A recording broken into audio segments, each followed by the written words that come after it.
hold the start until you see about 800 over there. So go ahead. Keep holding it. Hold it. Release. Perfect. And 1800 is what we want to idle at. So perfect. Engaging the electronic clutch here.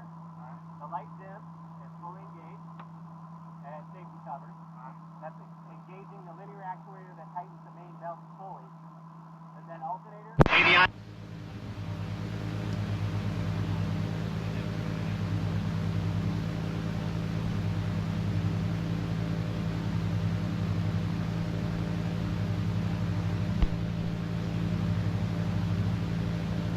Noise cancel on. Space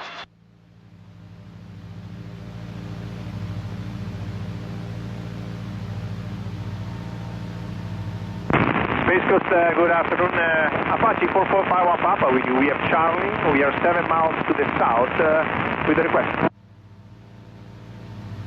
Apache 4451 Papa, Space Coast Air request. Alright, I'm plugged in now. We'd like to do a straight in and then depart again to the south, and we're going to call Orlando for one possible additional approach. So the first one will be straight in 36 low approach, and then we depart to the south for a possible ILS with Orlando. Okay, so we do the warm-up at 1800 RPM approximately. RPM is on the right side, rotor RPM is on the left. R for rotor, E for engine.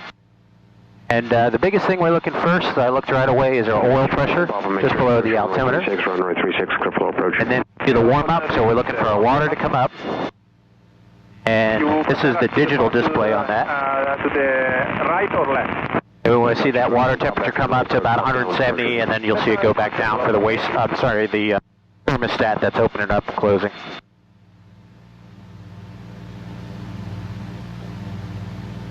Timing up there about. Yep, and we'll see it close back up. So that's good. Oil temperature is almost there. I like to wait till about 140. In the meantime, we can come up overhead panels, and we're going to do our systems check once the water is good. So the system check tells us to go from right to left on my checklist. Fuel pump. So over your right toe, you'll see a fuel pressure gauge. Yep. 5 to 7 psi drop. Yep. One comes off, comes back on. Two comes off, comes back on. Ignition 1. That's your spark plugs. Because all we need is a short approach. I likes to talk. Apache 51 Papa. Comes down. Fine. A little bit of a drop in your RPM. Okay, there you go. Thank you, sir. I appreciate Two comes that. off. Anywhere from 50 to 60. Just depends. Comes back on. And then FADEC 1. So these are your lights. FADEC 1, FADEC 2. This is a caution light. And then this is, if this is flashing, that means it's out. So we do the system check. Turn it off. It's hard to see. Flash yellow, and then flashing means, hey, system check is good. 2, green light goes out, back on, yellow and flashing means systems check okay. Yep. At this point, we've got our oil temperature and water temperatures are good. I'm going to take the transponder to ALT. We'll listen to the ATIS. Anti-GBIS information, Charlie. Space Coast Tower, ATIS information, Charlie, 18470 observation. We got landing light here, so I like, got a 2-position flash mode and constant on. That's a 3-position switch. Center is off, forward is steady on, aft is flash. Then you have a fuel shut-off if you need to, counterclockwise, pull, and that'll mechanically close a fuel shut-off valve that will starve the engine of fuel. You've got your intercom controls here, the 2 knobs for your squelch and your intercom volume. Information, Charlie, 184. You took out your cabin heat, cabin air, huh? I don't need that. Not in Florida. Yeah, there was pull valves, and you had all this scat tubing that would take hot air off the radiator and blow it in here, and that's just weight. What is this blue thing ticking down over there? Oh, yeah, that's something aftermarket I added. So that is your fuel-air ratio mixture. So that's telling you if you're running lean, hot. So a high number like that, 14, is actually pretty stoic. That's optimum. But you'll see these engines run on the rich side. So you'll see about 11.5 to 12. Anything 14 is optimum. Anything higher than 14 is on the lean side. So if you see 16, 17, 18, I just use it as a way, if I see it starting to get too lean, that gives me a way I'm monitoring the performance of the engine. But if I see 11 and 12, I know I'm burning rich, and that's good. So it's something I added with an O2 sensor and wired it in myself. So you'll see a lot of guys with different things, right? It's whatever you want. Some guys got OAT, outside air temperature, you know, all glass EFIS systems. You know, I added this here. That was about $1,200 for the EFIS here. So, especially if I'm flying at night, I want some attitude. Or if you popped in the clouds, you know, make it happen. Inadvertent IMC, you know, I want to be able to get out of the cloud, keep the greasy side down, and that will save your life in that case. So, I usually like to monitor the fuel used here, my technique, and then I've got a timer built into the TAC, so 5 minutes of runtime. So we're topped off, hour and 15 minutes we need to be back on the ground, but the burnout is at an hour and 45. I like to give myself 20-30 minute reserve. Sure. That's how I monitor that. Fuel gauge, great. You know, she's saying about 3/4. So, you know, she's probably got 16 versus 17 gallons on board, but that's how I monitor it. So, anyway, the flight's going to be about an hour, so, all right. But I keep track of all that fuel. So, now we're ready for the engine run-up check. So what we're going to do is we're going to run the engine up with the throttle. Our needles are joined, and we're going to go to 100%, and then we're going to reduce the throttle to idle to check our sprag clutch to make sure we have auto rotation capability.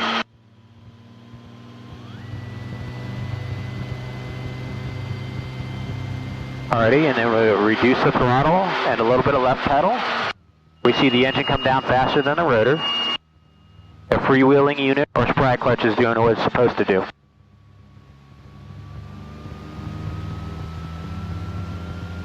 Now we'll bring her up to 100%.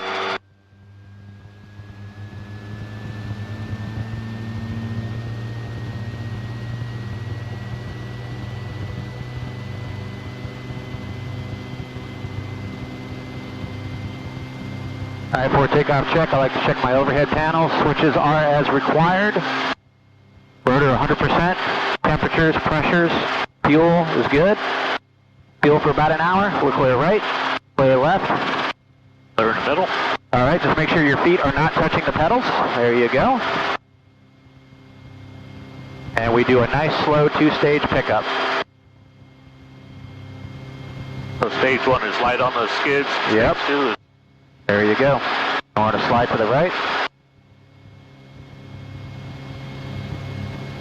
That is clear. And I have to manually manipulate the throttle to keep it. I like to do about 101, 102%. That gives me some power for the tail rotor.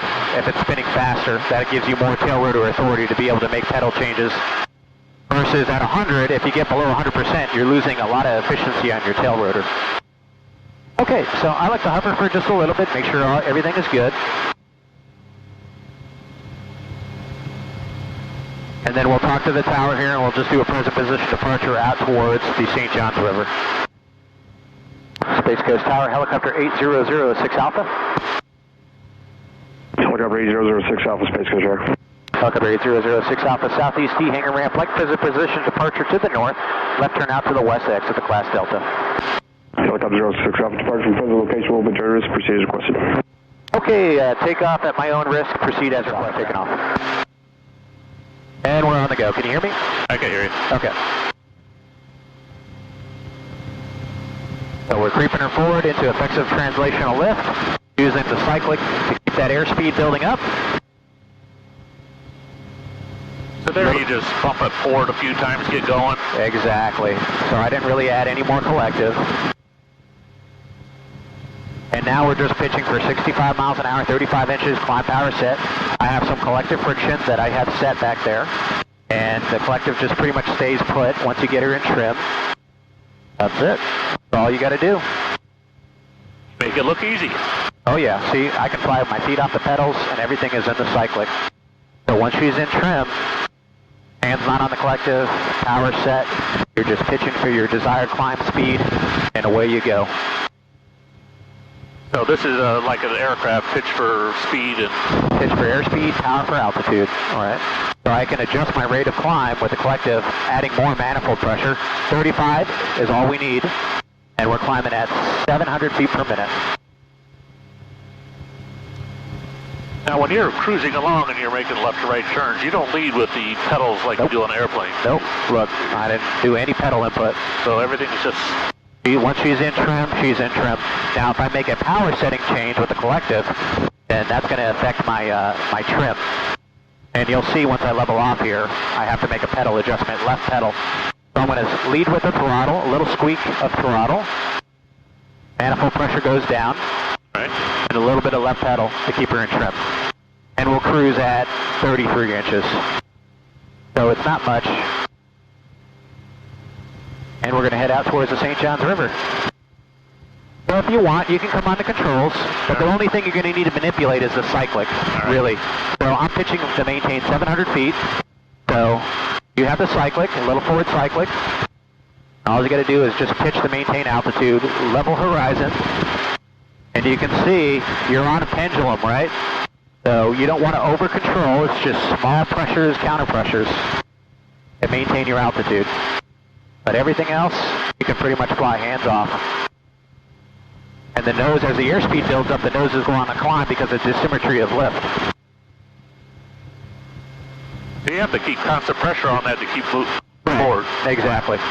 There's no trim on that one, so you can't let go of the cyclic or the nose will balloon up, just like that. Not so much, just a little bit. You can see, you kind of stay in a sweet spot there. You still have the cyclic. All right, I have the cyclic. A little bit of a left turn.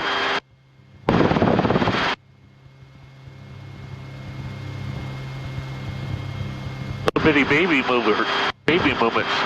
Yep, very small movements. Unless you get a big gust of wind.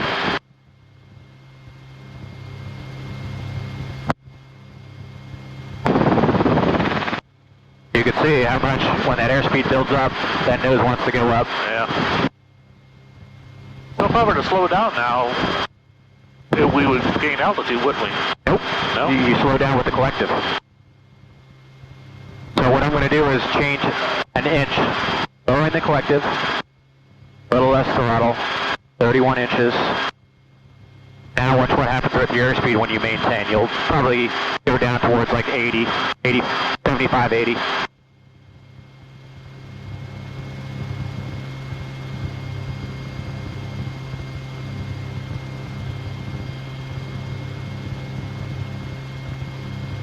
There you go.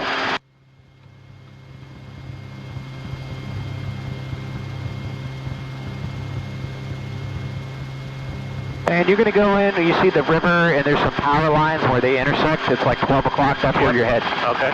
So watch that nose climb, that's typical there. So when you start to feel that nose come up, push forward a little. A little bit of forward cyclic, that's it. You can stay on top of it. You don't have to worry about it, it won't be so aggressive.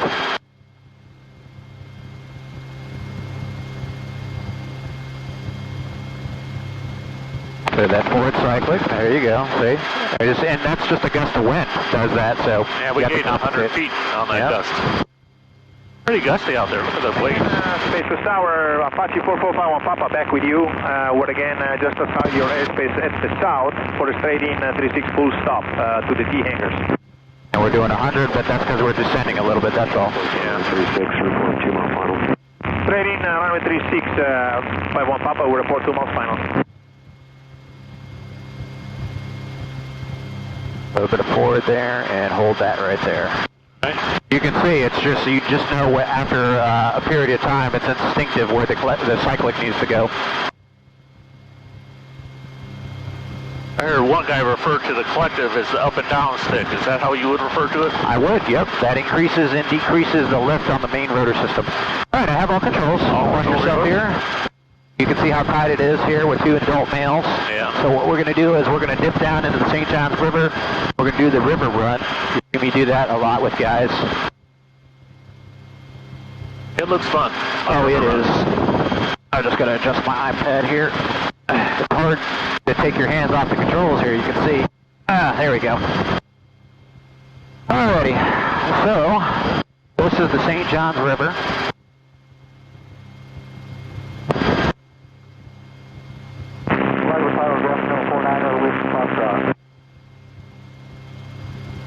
Alright, much better. Even with sunglasses, that sun is killing me. Alrighty, so we're going to do our power reduction, lowering the collective, left pedal, reduction in collective and throttle. So add power, right pedal, take off reducing, power. yeah. Power pedal is right pedal. When when you reduce the collective, you have to add left pedal to keep her in trim.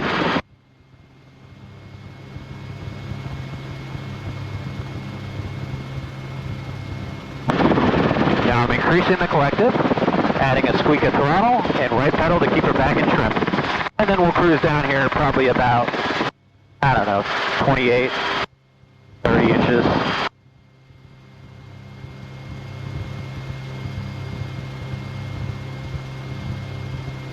Looking at the ground, it doesn't look like we're doing 85, but yeah, 63 knots on my iPad, so yeah, close to 70. got a good headwind. Just 51 Papa, we're 2 miles final hour, 36, full stop. You can feel the shudder increase as you increase that angle of bank. The blade slap, and that's changing in the angle of attack. So when you get aggressive angle of attack in the banks, you'll feel that shudder increase, the blade slapping. You'll hear that back in the Vietnam, in the Huey days, the big blade slap as they're maneuvering. Feel it there, she shudders a little bit, and that's from that angle of attack on the blades. That feels like victory. It's awesome. Sound of freedom. Still doing 85 airspeed. That's awesome. Oh yeah. And this is a great area because even at its deepest part, waist high, it's very shallow. Yes, there's alligators. And I tell guys, yeah, there's always airboats out here. Somebody's going to pick you up. Yeah, your helicopter's going to be stuck in the muck, but perfectly survivable. Here's your cows. Yep, lots of cows. So there's a lot of traffic in this area. A lot of birds too, but we're at that point, we're going so slow, the birds have enough time to get out of the way. But you always still want to be cautious of them. Our ground speed now. 63 knots. Man, we So got 70, 75 miles an hour, yep. Yep, so yeah, the winds are coming out. We've got about 15, 20 mile per hour headwinds. I bet the tourists and the airboats love it when you fly by. Oh, they do. So we'll put them out on the left side so you can say hi. You can wave at them. There you go. Give them a good show. That's a fun time, an airborne ride. I did one time in the Everglades. Cool. It was good. Froze our ass off though. It was February or something. Yeah, that's what I say. You don't need a jacket. If you're in trim, you just get enough airflow over your left shoulder, right shoulder here. It's comfortable. And then, you got a greenhouse effect in here, so.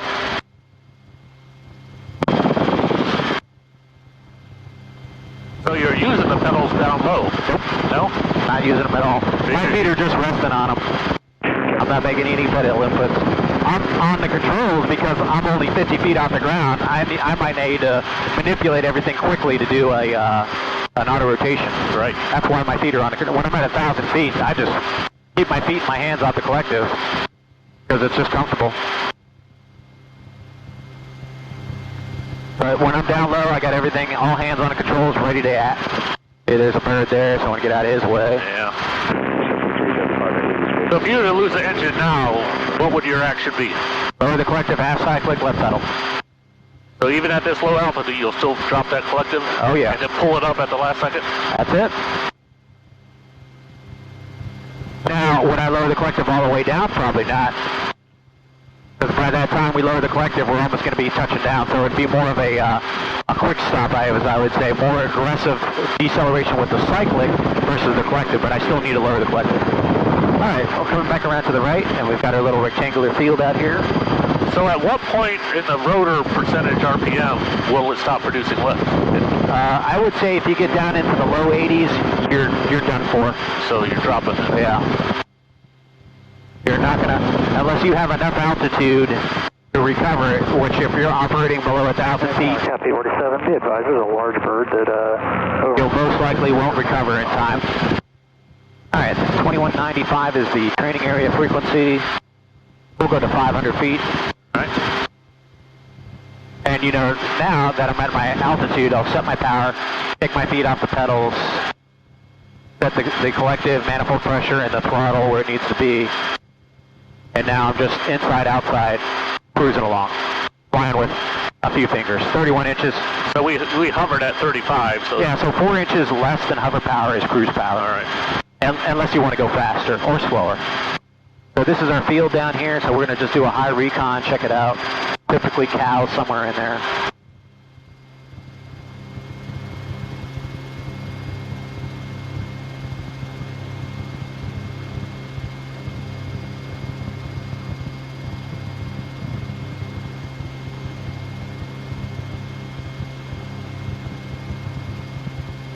Alrighty, check it out. Looks pretty clear on the southern portion of it.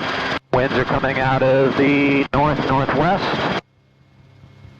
What's the cones there? This is a big helicopter training area for the local flight school, so I use it. So they're just basically areas for them to shoot approaches to. Got a windsock on the north side.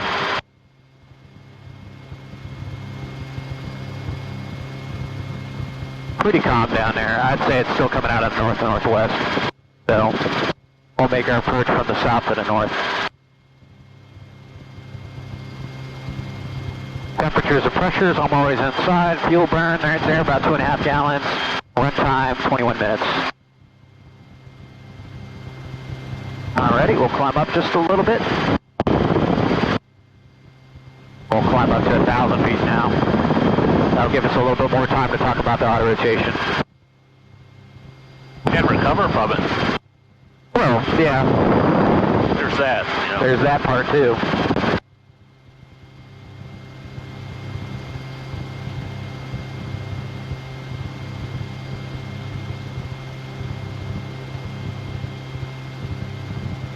Alrighty, clear left and around.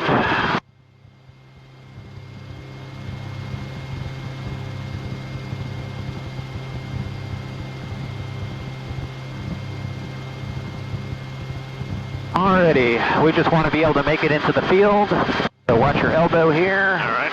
So we're going to enter in 3, 2, 1. We're going to slowly lower the collective because it's just a training maneuver. Roll the throttle down, left aft. Check the rotor, so add a little collective. 110 is the maximum.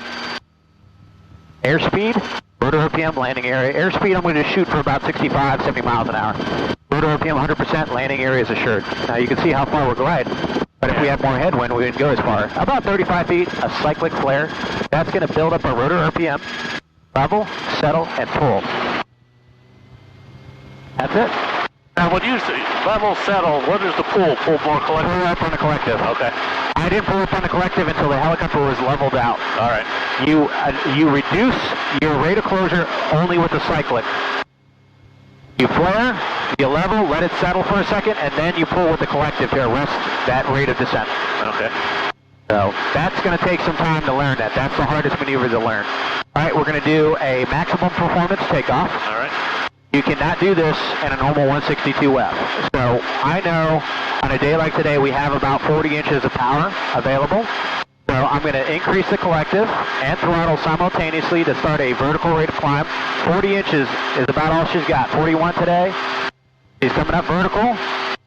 99, so she's starting to droop. I'm going to lower the collective just a smidge. We're over the obstacles. Reducing my power now as I get through effective translational lift. And now I'm above ETL. Power setting 35 inches. It's there to get you out of a tight spot. You cannot do that. You would have been out of throttle at 2 feet in a 162F. Is that right? Yep. That's why I say it's a game changer having that power in a turbocharged ship. Alrighty, and then and I tell guys, you know, I like to show them the 180 auto too. So if you need to turn into a spot, it's easy to make too. So we'll do a left downwind. I'm going to do an orbit to climb. And then we're going to do a 180, so a left 180 turn, auto into that spot that we were just at. And then we'll hover down there and give you a little stick time for the hover. ETL is what? Effective translational lift. Okay. It's basically when you outrun your rotor tip vortices. Right. You've got these big vortices in a hover that's reducing the lifting service. And then once you get above that, you outrun it like ground effect in an airplane. You're operating in clean, undisturbed air that gives you more performance out of the helicopter. So there's some aerodynamics we're going to have to go over if you decide to go through training and stuff. Whether it's with me or another instructor, you're going to have to learn that and demonstrate that knowledge to your designated pilot examiner.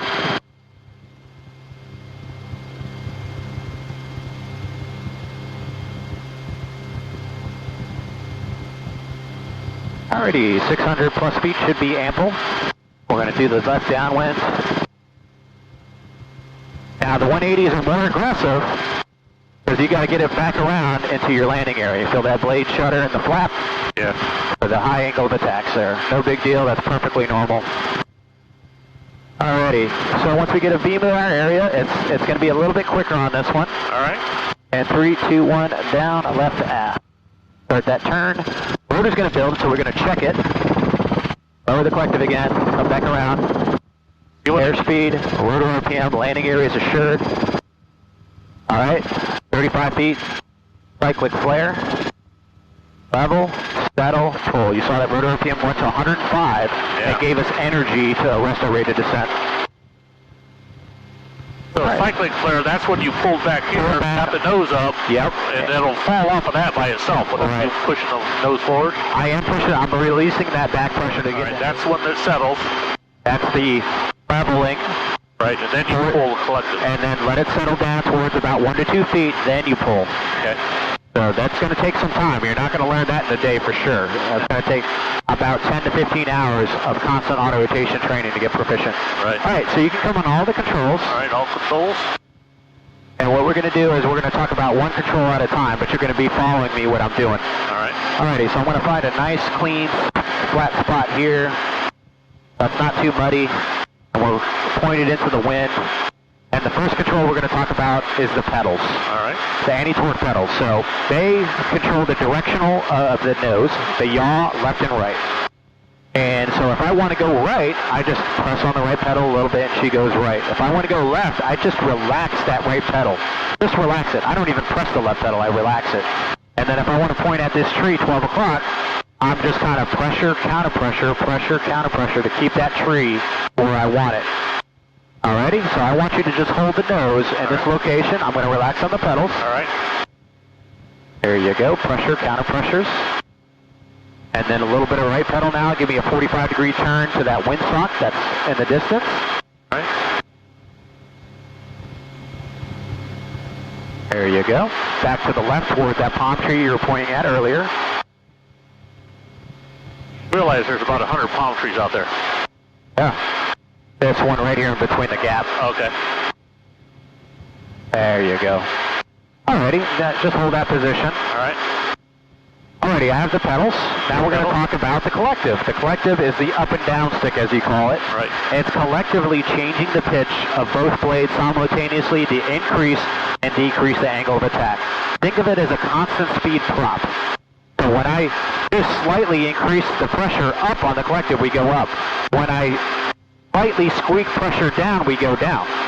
Notice I said squeaking, not pulling. It's just a little bit of a movement. Right. Alrighty? So what I want you to do is just squeak a little up and come up. There you go. Perfect. And then when you add more pitch, you got to add a little throttle. So that's the fourth control in this helicopter. Now, squeak a little pressure down, downward pressure to come down.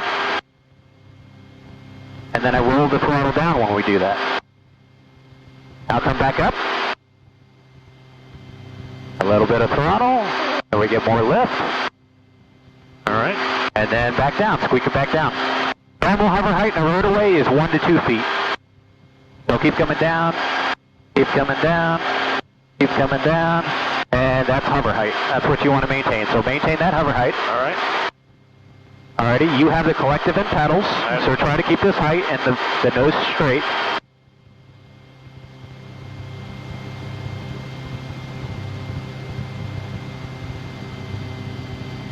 Once it comes to the right, quick, doesn't it? It does. So more throttle is to the left. It's not like a motorcycle, correct?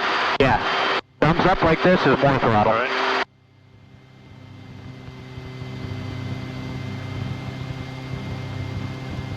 I'm going to go down, so I have to lower the collective. Don't worry about the throttle right now. Just follow on the collective. I got the throttle for you. All right. Alrighty. Good. Now let's work on the cyclic. The cyclic maintains the position of the helicopter over the ground where we want. And we're basically tilting the rotor disc forward, aft, left, and right as required to maintain the position of the helicopter. Alright, I have all controls. Your controls. I want to back us up a little bit away from this wavy grass. Alrighty.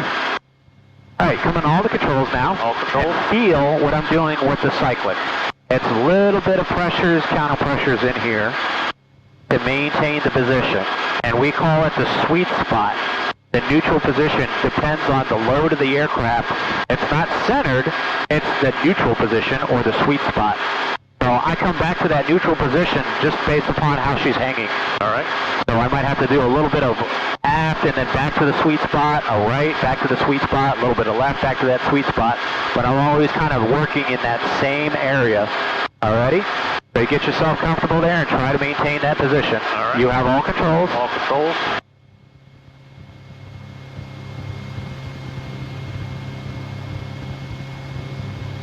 That was a good shot.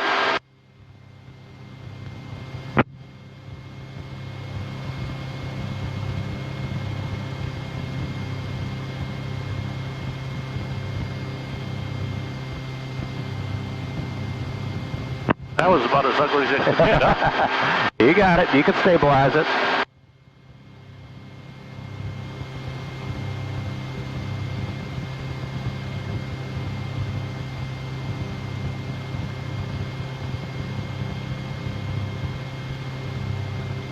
All right, I have all controls. All controls. There's got a big old freaking fire ant mound over here. I want to get away from that. Yeah, we don't need those flying in here, do we? Yeah, They're probably saying, what the heck is going on out I there? know. It's like a hurricane for them. Okay, let's try to hold this spot. All right. Here, you have all controls. All controls. So you got to be quick on that.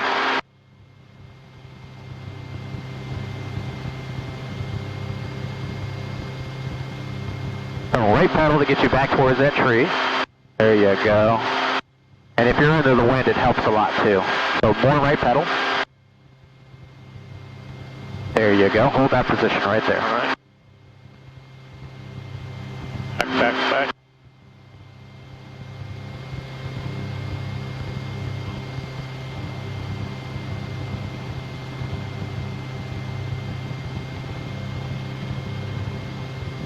The kind of stuff you see on a comedy show right here, man. Yeah, it's very humbling. It is. It's like you watch these videos and say, oh, I could do that, but no, you can't. Oh, no. It's going to take some time. It's all about the feel. See, what the problem is you focus on one aspect of it, and then you forget about your heading. That's why you can't fixate. Okay, good. I have all controls. Your controls? All right, now you're just going to focus on one at a time now. So I'm going to give you the cyclic. You see that palm tree 12 o'clock in between. Yep. All you got to do is use the cyclic and just keep us there. The cyclic is the hardest to learn, by the way, so don't feel bad. That's it. There you go. Feel where that sweet spot is on that. Where that's going to keep your fuselage nice and level over the ground. You probably have to move less instead of more. That ain't too bad right there. Yep.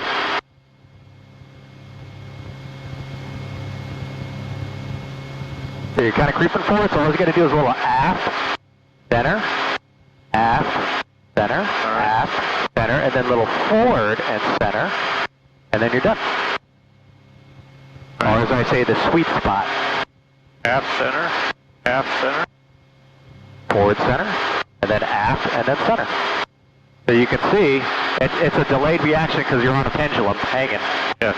So the more oscillation you introduce, the more you have to take out and to correct it.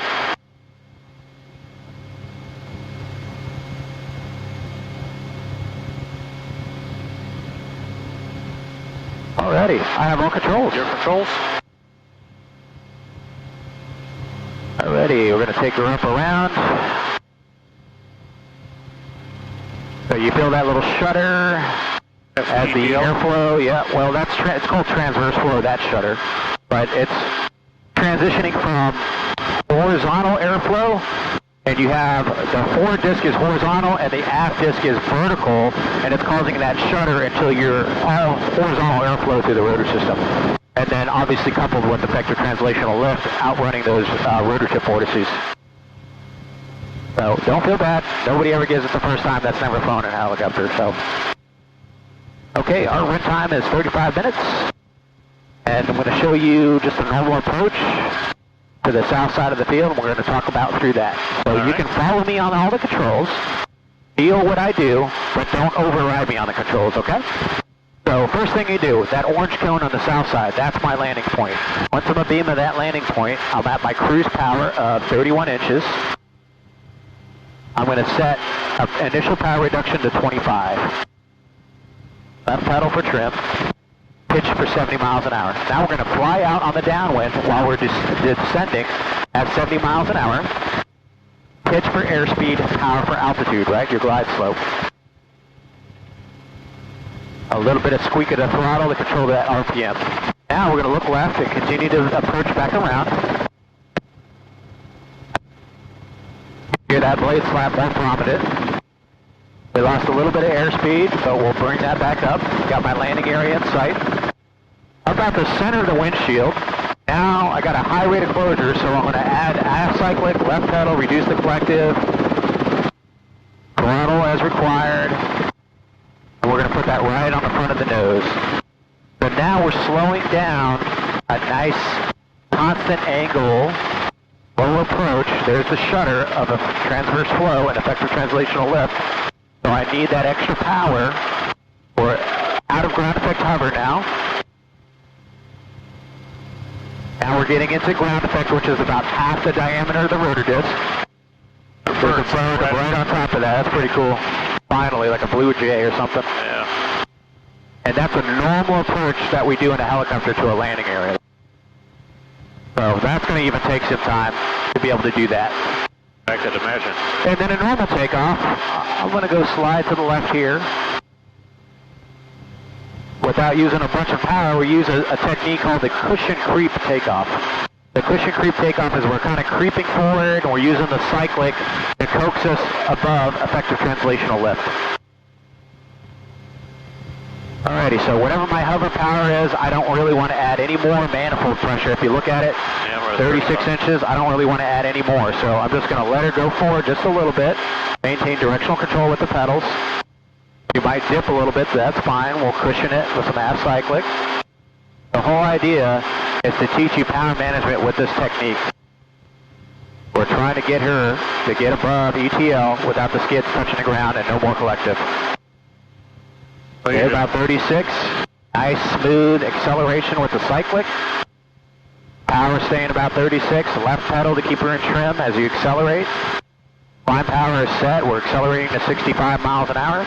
And it's almost like a little bit of a power boost at 65. You'll notice the nose at 65 just wants to pitch up. It's perfect. That's your VY, your best rate of climb. It so happens to be your best auto-rotational glide airspeed as well. 65? 65, that's it. So I tell people between 60 and 70 because when it's windy out, bouncing around. Alrighty, so that's the normal approach, normal landing, auto-rotation. Right. I'm going to set you up here for about 400 feet. I'm going to let you fly up the river. 31 inches, already. So now all we can focus is on the cyclic to maintain 400 feet. All right. Fly out towards the west a little bit. You have the cyclic. I have the cyclic. Don't have to worry about anything else except flying on the cyclic. That makes it easier. Oh yeah. That's what I'm saying. Cruising is a lot more comfortable than hovering. Temperatures, pressures look good. We've burned about 6 gallons of fuel, and we have 38 minutes of run time. I'm gaining some altitude, so I push forward on the cyclic. You can level off at 500, but you can see as you go faster, you need proportionally more forward cyclic the faster you're going, because you're producing more lift over the rotor system. So you have to compensate it with even further. That's the forward limiting of a helicopter, is how much of those blades will flap, and we can get in the aerodynamics on the ground, but V&E is about 115 miles an hour, 120. And you'll never hit it because you'll run out of cyclic before you ever hit it, and she'll just pitch up. And then just follow that river. So it'll be a left turn to the south. All right. Yeah, I see that nose picked up when we picked up speed.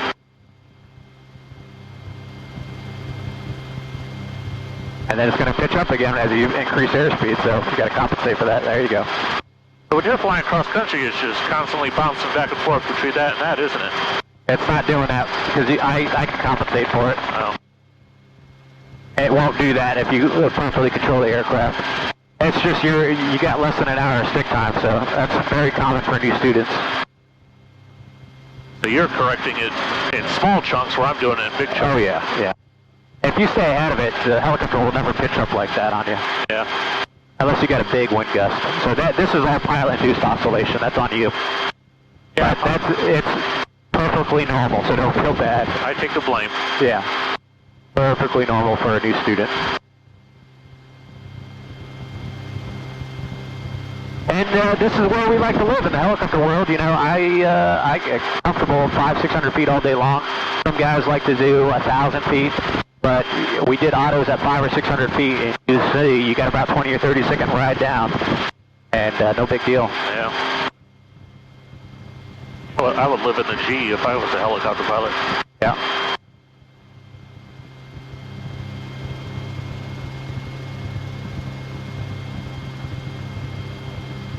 So now I've really creeped up 150 feet. Do I use the collective then to go back down? If it's more than 100 feet change, we reduce the collective. Right. So if I want to come down to 500, I would reduce the collective 2 inches, and then a little bit of forward cyclic, anticipating an increase in airspeed. So I'll pitch to here. I'm going to keep that attitude, let the airspeed climb up, and then we're going to descend to 500 feet. But you can feel when I'm making those control inputs to slowly descend back down to our desired altitude. Then level off with the cyclic at 500 and set your power back to about 31 inches for cruising. I'll keep it at 30. You let the nose come up, now you got to fight it. See? Yeah. That's all on you. Because the stick, because of the CG, it's causing the stick to come back on you. So you got to constantly keep a forward pressure on it. You can't let go of that, or you can't relax that pressure, or she'll balloon up.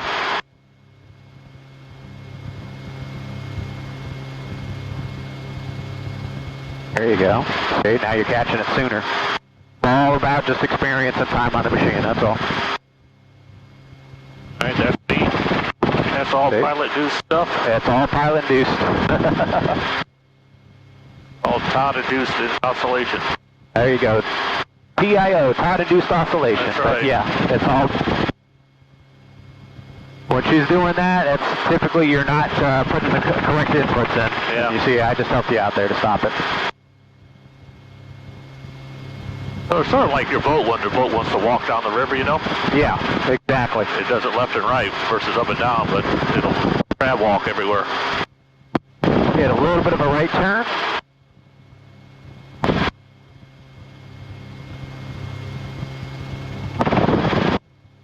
And just kind of follow the river towards the south. All right. You're doing better now. Southwest of the Yeah, it just takes time. Delta, looking for Information Delta. Cisco Cities Information Delta. Observation time 1947 Zulu. 13205, visibility 7. Sky conditions, sky clear. Temperature 24, dew point 08, altimeter 3001. Runway 36 and use, expect a visual approach. Pattern altitude is 1,000 feet. Feedback from hold for instructions and runway assignments. Use caution. Report form control number. Initial contact, you received information Delta. Information Delta. That's it.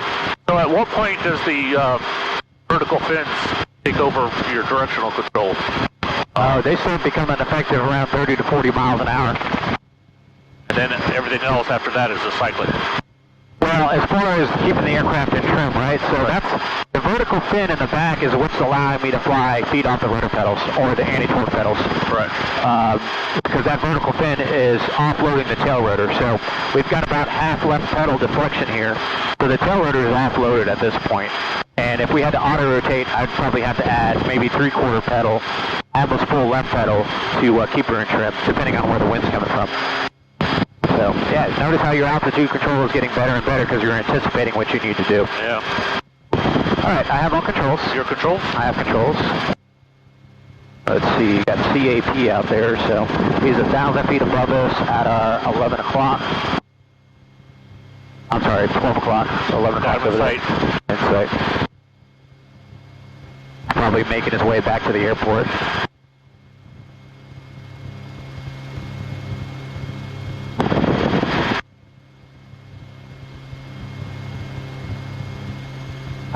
about 5 miles out.